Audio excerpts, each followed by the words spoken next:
Are you a real estate investor looking to sharpen your skills or a newbie looking to become one? You're in the right place. Welcome to Where Should I Invest? Real Estate Investing in Canada with your host, Sarah Larby.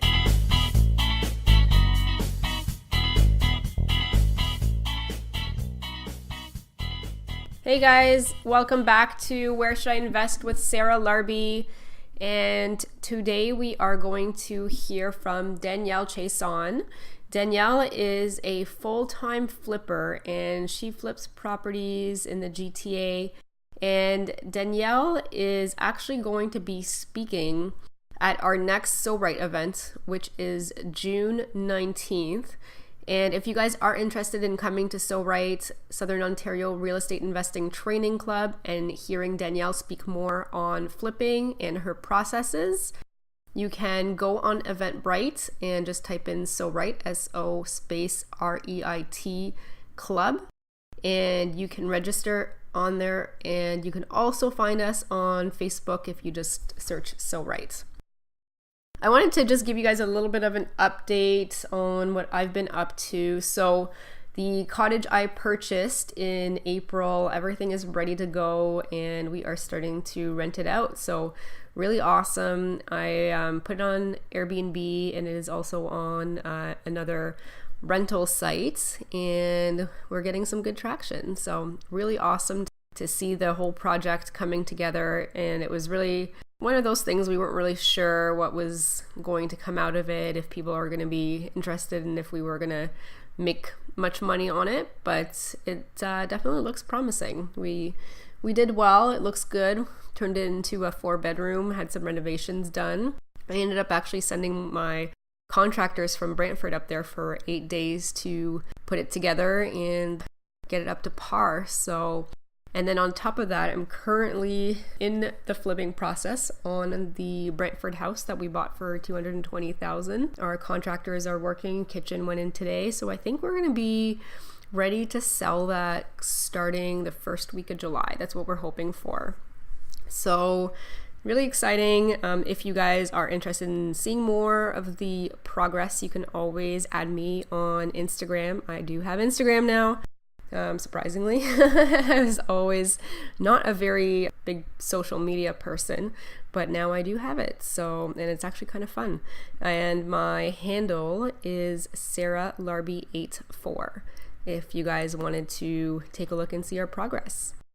So, if you guys are interested in coming to So Right, please register. If you have not been yet and you want to come as my free guest, send me an email, and I will get you added on the free guest list for your first time. The other thing is we do take the summers off, so we resume again September 5th. That will be our student rental meeting, and we're going to talk about student rentals and how they can be successful and all that good stuff. So let's get on with our interview, and if you guys could just take a moment and let me know what you think of the show.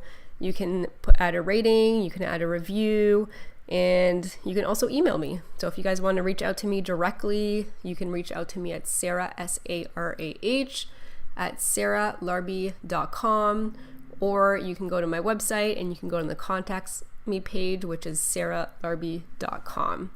All right, cool. So let's get on with our interview with Danielle Chiasson. Hey, Danielle, how are you? I'm great, Sarah. How are you? Very good, very good. I'm really excited to have you on the show. Danielle and I met at the So Right Club that I host monthly, and Danielle has been a very active contributor and presenter as well, and has a lot of knowledge on many different things real estate related, and Danielle's forte is flipping. So we're going to talk about flipping today. I'm really excited about that. So Danielle, just out of curiosity for you, how and why did you decide to start investing in real estate? Well, before we get started, Sarah, I just wanted to say thank you to you for having me on your podcast. I just wanted to put a shout out there. I think it's great what you're doing with this podcast and helping other investors, give them some guidance in real estate, because education is key when it comes to investing in real estate. So I think what you're doing is fantastic. I just want to say thank you from me, because I enjoy them, and I'm sure your listeners do as well. And I'm very honored that you've asked me to come on the show. So thank you for this. Yeah. So the question was, why did I decide to start investing in real estate? Well, I guess the obvious answer would be because anybody who, well, not anybody, but most of the 1% have made their millions in real estate. So obviously they're onto something that the rest of us kind of knows there. And so that, the obvious question, the obvious answer.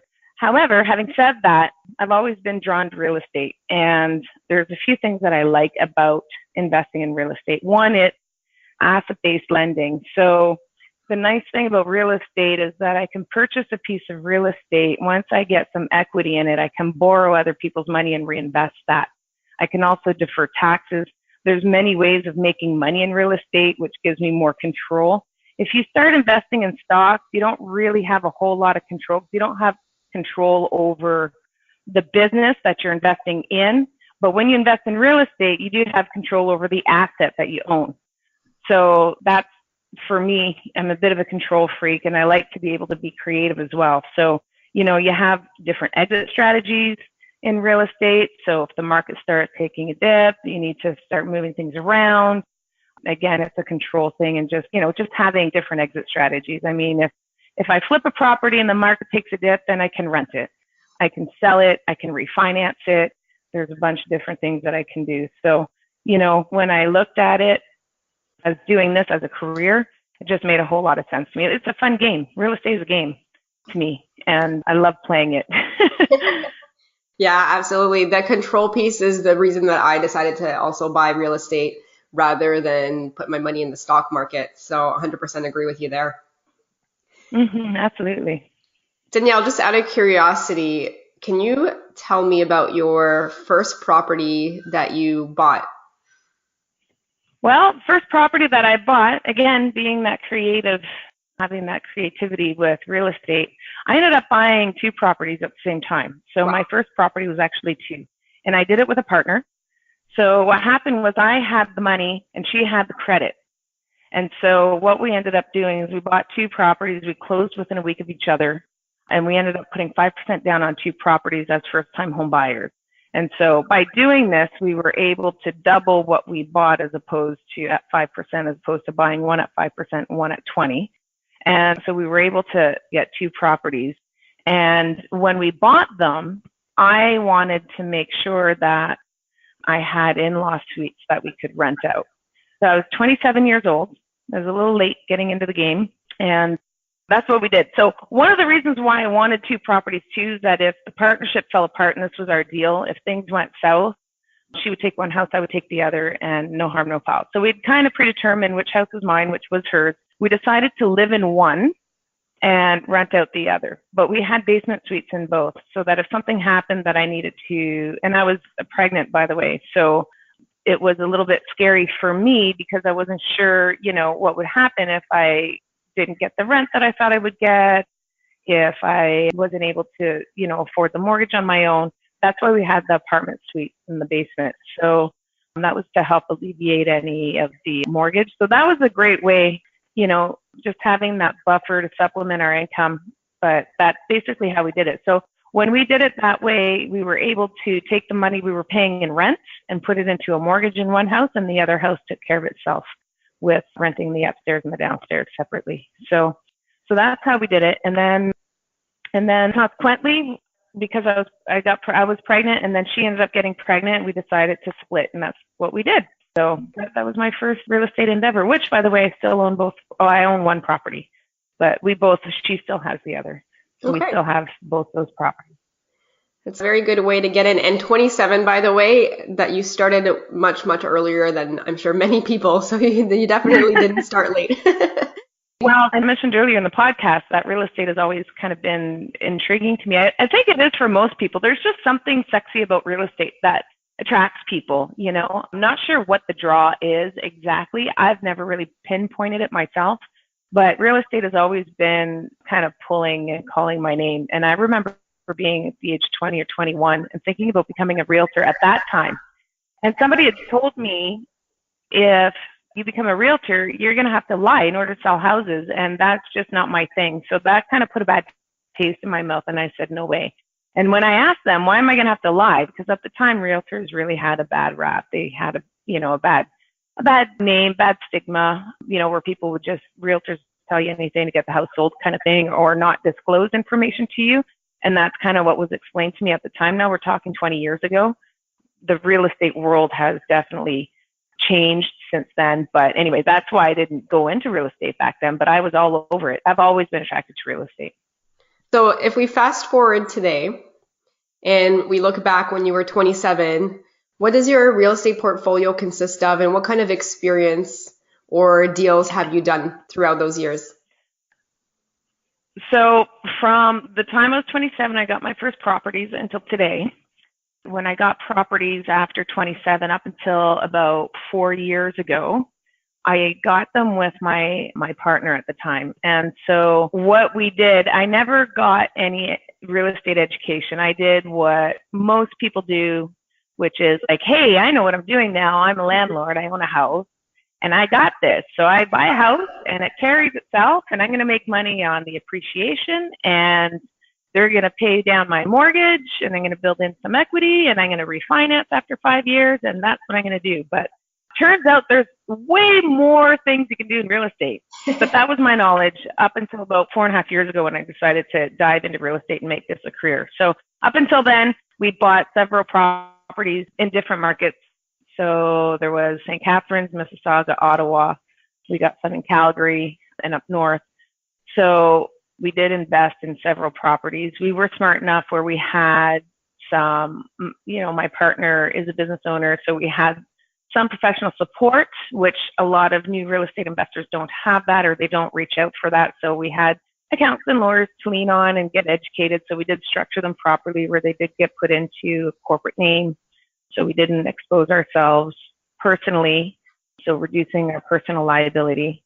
But then, 4 years ago in August of 2013, I decided, you know what, I'm going to do this. And so that's when I started going to conferences, going to the States and educating myself, getting some coaches. And so I took 2 years off of just educating myself so that I could have a clear picture of what path I wanted to take. And at that point, that's when I decided I wanted to flip. Now, my partner owns construction companies, so I thought at the time it made a lot of sense for me to take my construction background working in his office and take my passion for real estate and marry the two together. So that's how flipping came to be. Okay. I put that together with the education with the organization that I got my coaching from, who primarily did flips. So I put all these three pieces together and then started flipping. Well, very cool. It's a great story. So let's talk about flipping for a little bit. And I know that you did a great presentation at the So Right Club on flipping. What are some things that we need to know? Well, flipping is a monster. Let me tell you, there is a lot of moving parts when it comes to flipping. It's not as simple as marketing a product or service, selling it, and then, managing your accounting. There's a lot of things going on when you're flipping. So you start with the marketing. You got to market for those properties, which means you got to get out there, start looking at properties, vetting them, running the numbers, which is key to your business because the money is made when you buy. So you got to get out there, you got to market, and then once you got a property, you got some numbers put together, you got to put your offer in. So then you're dealing with the acquisition component. There's the whole closing process. You got to deal with your financing.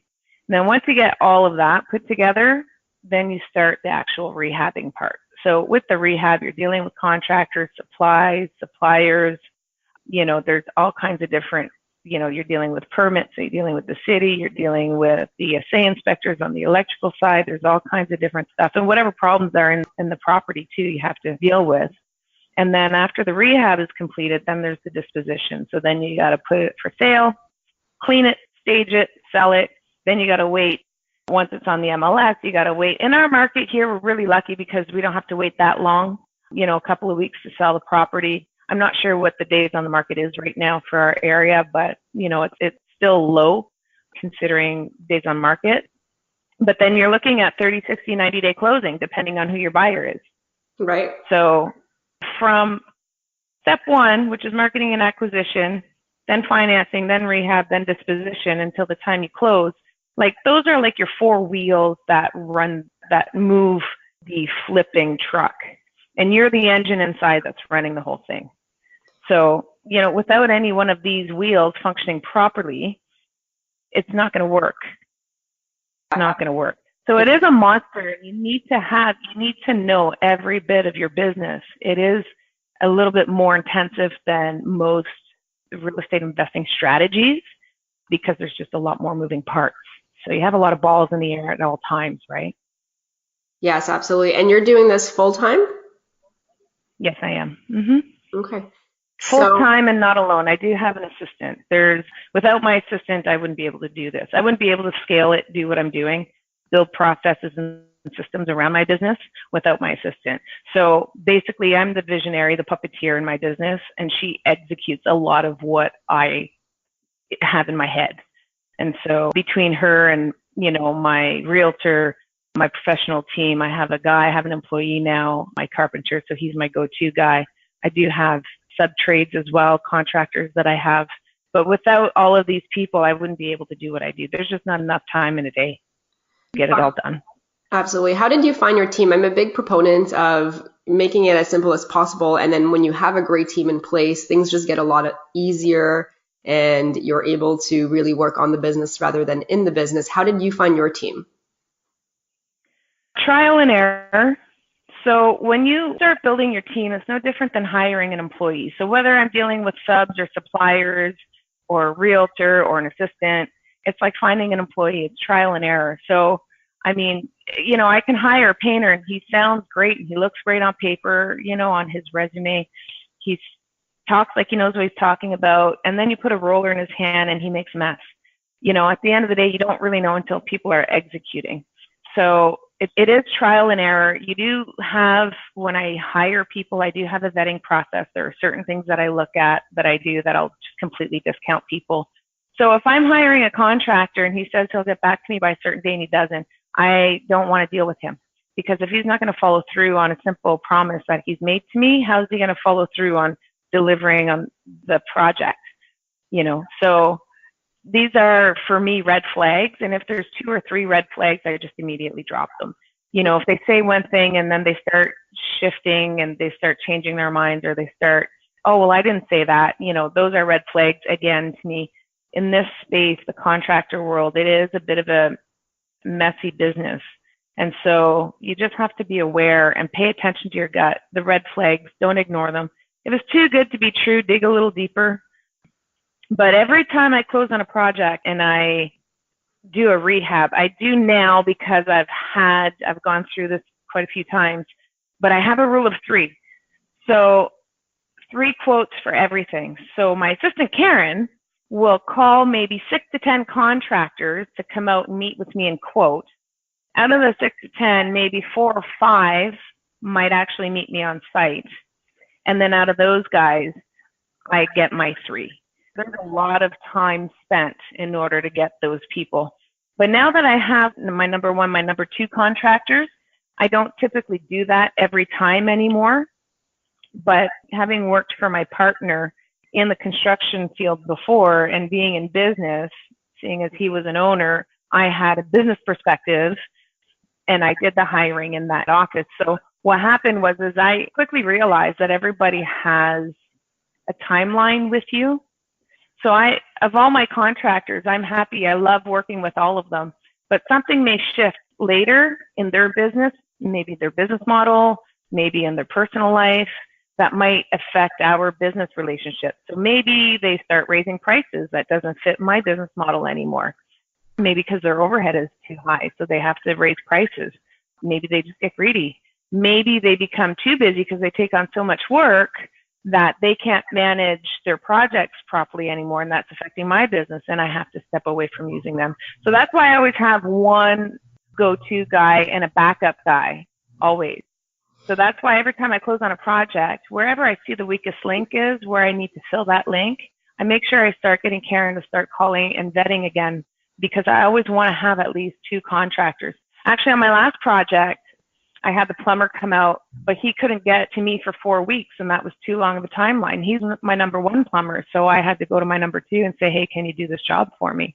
But if I didn't have my number 2, then I'm kind of handcuffed. I'm either going to take on somebody who's too high of a cost because I'm rushing to find somebody and I just take anybody, or I wait 4 weeks and it costs me money. Either way, it's going to cost you money. Right. Yeah. I mean, I definitely think you have a great system in place. And so are you doing one flip at a time, or are you doing a few at a time? And if so, like, how are you making it so that they're not all closing at once? Or is that even something that doesn't matter for you? Well, what's happened is, so I've been 2 years implementing what I've learned. And in that 2 years, I've done 8 flips. And I've focused mainly on creating the system so that I'm able to scale. Okay. And now I'm getting to the point of where I can scale. So I do have 2 projects on the go right now, and I'm closing out a third that is still not finished, but it's almost done. So I closed on one April 3rd, and I closed on another one May 4th, I think. So they're pretty close together. How are you financing them? So the financing now, because when I first started, I was using my partner. And then again, talking about how things change, things shift. So that relationship shifted a little bit. In my first flip, I used conventional funding. So I used my own money and some conventional funding. So I used my own money for the down payment and conventional funding, so A lenders, in order to finance the project. So that gave me less pressure so that I could take the time to start building my team, so that I could take the time I needed in order to vet and find the right people to do the job. So that was great. So thanks, Danielle. Just a question about financing. How did you finance these properties? As you're doing a lot of flips, sometimes you're not always going conventional, but can you tell us how you started and how you're financing them now? Well, when I started, I used conventional money. And the reason why I used conventional money, getting my loans from CIBC and Scotiabank, is because it's cheaper money, right? So when I went down to the States and I did my education down there, they talked a lot about private money, hard money, talk about, private money lenders, angel investors, all of that sort of thing. But I didn't take that route in the beginning because the cost of borrowing is a lot higher. So of course I was going to use what I can with conventional money because it's cheaper. And I ended up funding the down payment and the rehab. So I used a little bit of my own money. I used the bank's money, and that afforded me some flexibility, and I didn't have any stress in order to have the rehab done by a certain time frame. So I did go slow on my first couple of rehabs, and the reason for that is because I was wanting to set up my systems and build out my business. So what happens a lot of times, people get into this, and because they know that they need to have the project done by a certain time frame, they're rushing through the project. They're not really vetting out people properly. They're not setting up systems. They're just rushing to get the work done. And then they get to the end of the project and they're like, oh, okay, now I need my next one. But they really haven't built or worked on the business much. They've done all of their time was working in the business. So by doing it the way I did, I was able to start building systems, vetting people, building long-term relationships, like finding people that I want to work with again, building long-term relationships for future flips. And so that's how I started on my first few flips. I also had a partner. So my partner at the time, he was a big key component in order for me to be able to do that. So he helped with the money out of our own pocket. So there was that. But of course, as you go on, and I've picked up a few hold properties that I now have conventional loans, as you go through in your real estate journey, you will end up outgrowing the banks, where the banks don't want to lend to you anymore because you're going to blow your TDS. Maybe you've worked your way out of a job. You don't have that income, that T4 income anymore. You may not qualify. Of course, using the A lender banks, you have to go through the qualifying process and meet all of their criteria. So if they put in your numbers, your income and your expenses, and it just doesn't work for them anymore with their algorithms, and you don't qualify, well, then you have to look at B lenders, which is a higher interest rate, or private money. So that's where I'm at now, because I'm scaling my business now. I took my time on my first couple of flips so that I could start building some people, some networks, restructuring my portfolio, really hammering out the path that I was going to take, hammered out what market I wanted to focus on, which is why I'm just in Hamilton now. And now that I'm doing multiple projects, I've got 3 projects out there right now that are active, and I just can't use A lender banks anymore. Okay. Thanks very much for giving us some enlightenment on that topic, as everybody does it differently. And a lot of people will look at it and say, oh, I might not have the money or I might not have the financing. And I really do believe that there's always a solution. So, yeah. And so I was wondering if you could walk us through your last deal or your latest deal, and then just how you found it, what kind of marketing you did, and if you wouldn't mind sharing just some of the financials that go along with it. Yeah, sure. So the last project that I'm just prepping right now for the reno, it's in Hamilton, downtown Hamilton. It was listed for $299. We got it on MLS. I believe my realtor sent it to me. We do get most of our deals on the MLS. We got a couple other marketing strategies, but most of my deals come off of the MLS. So this one was an MLS listing. And there was a problem with this one. When you walked in there, it looked to be a structural issue. So the stairs were leaning a little bit to the left. And by having that issue, as soon as you walk in the house, you see the stairs. So that deters a lot of retail buyers. They look at it and they go, oh my God, I don't want this house. There's a problem with this house. It's going to fall apart. And then you get a lot of investors who look for cosmetic flips, and that doesn't meet their business model because they're looking at it going, well, I don't want to touch any structure issues. I don't want to take this. It's a higher risk. I'm not going to touch it. And then there's me. So I went in, I put in an offer, locked it up at $280, and with a condition of inspection because I want to bring in my engineer, who is one of the guys that I vetted, by the way, have a great relationship with him. So now he'll just come on site and do a quick consult for me for a predetermined price that we've talked about. So I called him up, said, hey, look, I got a home inspection booked. Can you come down? I want you to look at something. So the reason why I did that is because I wanted to make sure that this is something that I could address. Not all problems are big problems. Sometimes we make them up to be a lot bigger than they are. Regardless, there was an issue. It needed to be taken care of. That wall that the stairs was on, there's an interior wall. The posts on the bottom going into the basement had been removed, and so there was no support on that wall, so it started dipping a little bit. So for us, it's an easy fix. We just need to resupport that wall, and so I had no problems with that. So after I got the home inspection done, I went back to the homeowners, and I said, look, we've identified there's a structural issue here. In order for me to get it fixed, it was going to cost me money. We renegotiated, and I closed at $265. So it was listed at $299, and I renegotiated down to $265. Now, when I ran the ARV in that area, and ARV is an acronym for the after repair value. So we went to MLS. We took the highest selling comp in that area and compared it to what my product will look like at the end. We got an ARV of about $440,000. Wow. So I'm going to put in about $55,000. So I bought it for $265. I'm going to put in about $55,000 worth of work, and I'm going to sell it for $440. So that's what the numbers look like.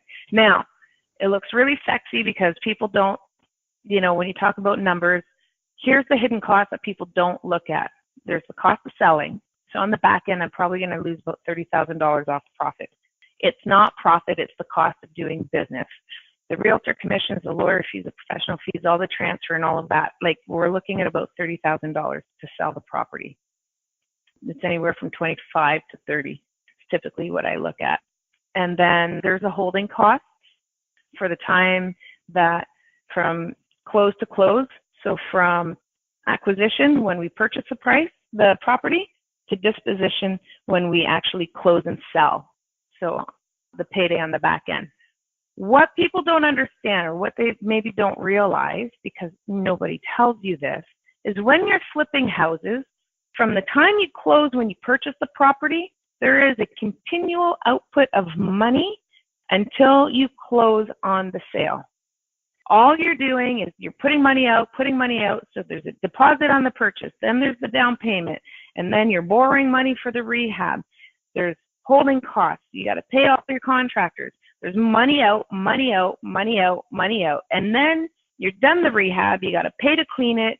You got to pay to stage it. Then you got to pay to hold it while it's sitting empty and done because it's on the market. Then you got to pay to continue to hold it until somebody else actually buys it.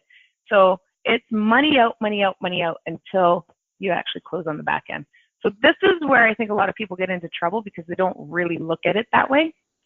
So, and then when you sell, there's all your closing costs and stuff, but then you get all that money back. You get the purchase price back, you get your down payment back, you get your rehab back, and then your profit. Yeah, absolutely. And I'm really glad that you mentioned this because HGTV shows, as an example, they don't actually go through holding costs or even selling Mm-mm. costs. And I think we just sometimes get this misconception of what the flip really is because, like you said, and I'm doing one right now currently in Brantford, there's all those costs that you have to factor in. And yeah, there's a lot more other costs, like even the utility costs, right? You're paying those Yep, throughout. that's right. And And there's nothing coming in. right. So I think you Yep. just, guys, if you're listening to this and this is your first flip, just keep in mind that there's just so many more costs. It's just not just the purchase price plus your repairs, etc. Like there is a lot of like other costs that you may not even be aware of. So it's important to do your due diligence on that. The one thing I want to mention that I didn't mention, I had a thought and I was in the middle of talking and I didn't come back to it, but one other cost. So there's the cost of selling the disposition on the back end, so there's 30 grand, but there's also the cost of borrowing. So the cost of borrowing for me is anywhere 15 to 20 grand when I'm dealing with private money on a 6 to 9 month loan. So you're looking at another additional 15 to 20 grand. So I'm at, we're anywhere from $45,000 to $50,000 right off the top. That's gone when I sell. Yeah, absolutely. I mean, it's important to factor that in too, because here's the thing. I mean, at some point, like, yes, you can finance it yourself, but if you finance it yourself, there's going to be a lot of other downsides to that. Danielle, like, so obviously with private money, there are some upsides, even though it's, 15+%. Like, what are some of those upsides? Well, the upside is, well, there's a couple of things actually. Probably the biggest upside is motivation. Because when I was funding the project myself, I was taking way too long in the project and using that as I'm busy doing this and I'm busy doing that and I'm building the business and I'm building systems. And yes, we can justify everything and did it make logical sense? Absolutely. But because I was funding it myself, I was way too comfortable. So when you're using other people's money and you have a timeline, let me tell you something, you start moving. So there's that. Using other people's money gives you motivation to do the flips a lot quicker. That's number one. Number two, using other people's money means you can scale. So because I was using my own money in the beginning, what happens is I have limited, everybody has a limit to what they can do personally. I could do 1 or 2 on my own, maybe somebody else might be able to do 3 or 4, but everybody gets to a limit where they've expended what they can personally. And then, that's as far as you can go, right? And so for myself, I was doing one at a time and I wasn't willing to go any deeper than that. And so I took way longer and I was just limiting to what I could do. So by using other people's money, now that's freeing me up to be able to do multiple and scale my business. So instead of doing 1 flip at a time, now we're doing 2. I've got 3 projects on the go. So, I wouldn't be able to do that unless I was using other people's money. So that is a definite benefit. The motivation though is probably more valuable to me, having that deadline, that timeline that I have to meet. That motivation is probably more valuable to me than anything else. Very well said. So, Danielle, if you had one biggest piece of advice for investors looking at getting into flipping, what would that be? Just one? Okay. Gosh, what is more important than anything? Okay, you know what? Run your numbers 3 times. At the end of the day, if you're just starting, and this is a piece of advice for somebody just starting, I would tell you to run your numbers 3 times and have it double checked by somebody who's done it before. Get a second opinion. Because the number one thing that people do when they get the number one, I've talked to a lot of investors between, just traveling around in networking circles and speaking and people reaching out to me for advice. I've talked to a lot of new investors, and probably the biggest mistake that people make is they don't run their numbers properly. Because when you start out as a new investor, you have an emotional component that you've not yet taken hold of. And so what happens is you see a property that has potential, and then you run the numbers and they don't quite make sense. Not quite, but you could maybe make a deal out of it. So what happens is then you're going to fudge the numbers a little bit in order to make it work because you get super excited. And what happens is, let's take my example, okay? I bought it for $265. I'm putting $55 in. So where are we at? We're at $320, and I'm going to sell it for $440. Let's say I'm off by 20 grand. Not a lot, 20 grand on either end. I'm off on the ARV. So instead of $440, it's $420. and I'm off by 20 grand on the rehab. Instead of 55, it's 75, which, by the way, happens quite easily. Yes. Like, really easily. People don't understand. They go, oh, it's 20 grand. I wouldn't be off by that much. Yeah, you will. It's very easy. So let's say I'm off by 20 grand on either end. If you run the numbers then, it doesn't make sense. You'll be lucky to break even if you make any money at all. And that's how easily you can lose money in real estate, even with the numbers that I have. Because if I go over on the timeline, if I have a project that I thought was 55,000, that's now 75,000, that means it's a bigger project, it's going to take longer. So now I've blown my timeline. So now I got to pay my private money lender more, penalty fees or whatever for taking longer. There's all kinds of different things that kick into place, and your stress level is going to go up, your emotion goes up, your intelligence goes down, and you make really bad decisions. So at the end of the day, you really need to know your numbers. Know your numbers, and in order for you to know your numbers, you got to know your market. So do some homework, understand everything, be conservative in the beginning, because that's how, and it's okay. It's okay to be conservative and wait for that deal. You know, if too conservative, then that's the deal for you in the beginning, because you're going to need longer time because you don't have the people in place. You need longer time to get those people in place, to vet them. You need to run the numbers. You need time to go shopping and get, you know, the laminate flooring that's cheaper. Instead of getting $4 laminate flooring, you're going to get the $50, the $1.50 laminate flooring. Like, you need time in order to do all that. Like, I put in a lot of time vetting for people, vetting for supplies and materials. It takes time. So your first rehab is not going to be as quick as I would not have been able to do a rehab 2 years ago as quickly as I can today. I just couldn't. There's no way. I didn't know enough. And so as you get better, then you can tighten up on your numbers a little bit, because you know you can, because you can get it done a lot quicker, right? You know your numbers because you've bought products and materials before. You just don't know in the beginning, so you have to be conservative. The other thing is, too, I want to mention, a lot of people say to me, well, I got this great deal and I keep going to all these private money investors and nobody wants to lend to me. If they're not lending to you, it's not a good deal. Guys, I'm telling you right now, private money lenders presenting the package, your deal, to a private money lender, that is your, if somebody's willing to lend to you, then it's a good deal. But if they're not lending to you, it's not a good deal. Because at the end of the day, me as a private money lender, I won't lend on a deal where there's not enough money. If it's too lean, I won't touch it. And so if they're looking at you saying, no, sorry, it doesn't work for us, ask them why. Because now you have an opportunity to learn, where did I go wrong? How did I not run the numbers right? Because if a lender doesn't like it, you shouldn't like it either. Yeah. Especially if this is a lender. Now, I'm talking about lenders who have done this before, who are experienced. Don't go to your father or your mother, your sister, your brother. Like, I'm talking about a experienced real estate lender. You go to them, run the deal by them, ask them if they want to do it with you. And if they're saying no, ask why. You're going to learn where you went wrong. And 9 times out of 10, it's because it's an emotional decision. You got excited. You ended up bending the numbers to make it work so that you could make it work for yourself and say yes. Trust your gut. If it doesn't make sense in the beginning, do not bend the numbers. If you're into real estate investing, you are an investor and you look at numbers. That's it. You look at numbers. The numbers have to make sense.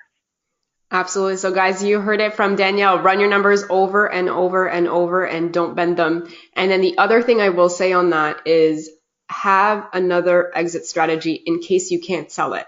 So potentially, could you hold it? Could you rent it? Could you still cash flow? So don't go in thinking that it's going to be a flip and you're going to sell it and that's it. Because if the numbers don't work out, unfortunately, and you can't sell it and you're going to lose money, well, it might be in your best interest to keep it and to rent it at that point in time. So always look at the different exit strategies that you might have at the end of the project.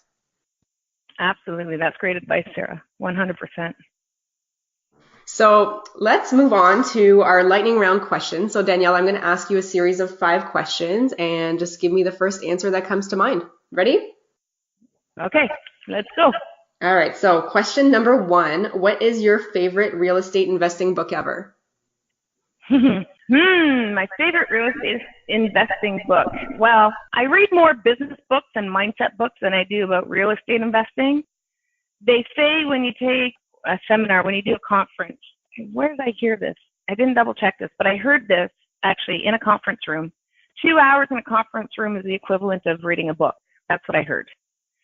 So those are the books that I read because, as you know, Sarah, I spend a lot of time in conference rooms. In fact, this past weekend, Mother's Day was my first day off on the weekend in 4 weeks, like 4 weekends. So for the last 4 weekends, I've been in conference rooms. And that's where I get the bulk of my knowledge. So that helps me stay in touch with what's going on in my local market. What lets me know what's going on in the global market, because I'm always dealing with current affairs. And a lot of times it's business related and a lot of times it's real estate related. So I also did one 3 weeks ago, which was mindset related, because you need to have the right mindset. So do I have a favorite real estate investing book? I probably read most of my books in conference rooms. What got me started, I will tell you, is The E-Myth by Michael Gerber, which is a business book. It's how to start a business and build it around systems using the McDonald's model, which is to set up systems around everything that needs to be done. So every employee should have a manual on what they should do and how they should do it.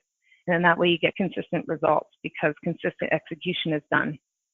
So I'd have to say that's probably my favorite book. I have personal attachment to it as well. My very first job when I was 16 was McDonald's, and it probably was the best experience as a JOB, just because of the systems.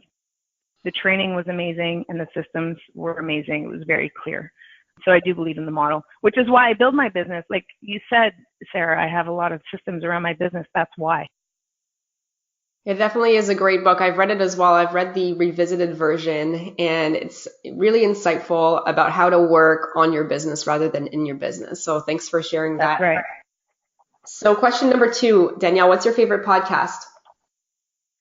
Favorite podcast? Well, I love TED Talk. Again, around business, a lot around mindset. I don't have any one podcast that I subscribe to that I absolutely love and I'm dedicated to. I kind of like stealing ideas from different people, which is probably why I don't stick to any one system. I like to kind of venture around and see what everybody else is doing and then apply a little bit from everybody's business models to make my own, to fit it into what works for me. And so the same thing goes for podcasts. Like this is just my own personal opinion, but I find if you stick to one podcast, then you're stuck in one way of thinking typically, because birds of a feather flock together. So even though, like yourself, Sarah, you may have different people on, we all tend to have the same mindset.